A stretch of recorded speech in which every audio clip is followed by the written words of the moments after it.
तूर पिकामधील तण नियंत्रण कसे करायचे? नमस्कार शेतकरी मित्रांनो, मी ऋषिकेश स्वागत करतो तुमचं कृषी विथ ऋषी या युट्यूब चॅनलमध्ये.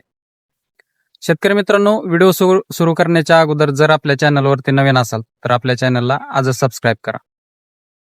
तर शेतकरी मित्रांनो, तुरीची लागण केल्याच्या नंतर किंवा करत असताना आपल्याला याच्यामध्ये तण नियंत्रण करणं खूप महत्त्वाचं असतं. कारण याच्यामध्ये ज्यावेळेस आपण पेरणी केली किंवा टोकन केल्याच्या नंतर याच्यामध्ये जे काय तण येतं तर ते आपल्याला नियंत्रण आपण कशा पद्धतीने करू शकतो, याच्या 2 पद्धती आहेत. तर ते आज आपण या व्हिडिओच्या माध्यमातून पाहणार आहे, त्यामुळे व्हिडिओ शेवटपर्यंत पहा. त्याच्यामध्ये 2 पद्धत वापरत असताना आपल्याला एक पहिली म्हणजे लागवडीपूर्वी आणि दुसरी पद्धत म्हणजे लागवडीनंतर, असे 2 जे काय तणनाशक मारणारे जे काय तणनाशक आहेत तर ते आज आपण या व्हिडिओच्या माध्यमातून पाहणार आहे.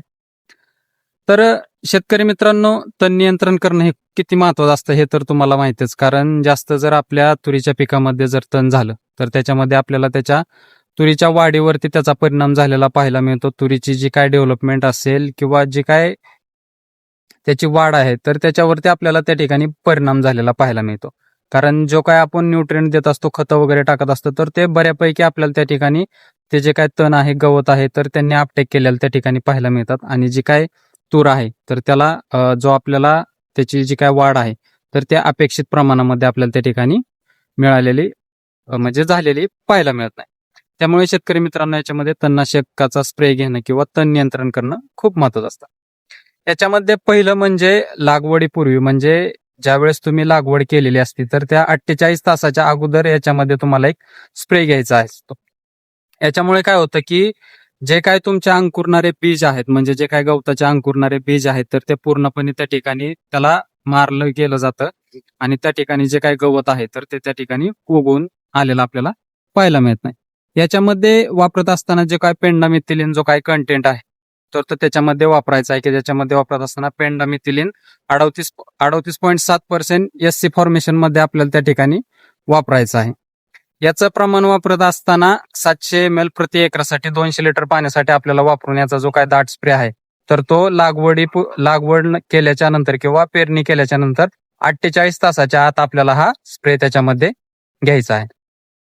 आणि याच्यानंतर जो काय दुसरी पद्धत आहे तर ती लागवडीनंतर आपल्याला एक 17 ते 18 दिवसानंतर या जे काय तूर पीक आहे तर त्याच्यामध्ये आपल्याला दुसरा स्प्रे घ्यायचा आहे, की ज्याच्यामुळे आपल्याला जे काय छोटं तण आलेलं असेल किंवा जे काय छोटे छोटे बीज अंकुरायचे राहिलेले असतील गवताचे तर तेही त्या ठिकाणी आपल्याला पूर्ण मरून गेलेले पाहायला मिळतील.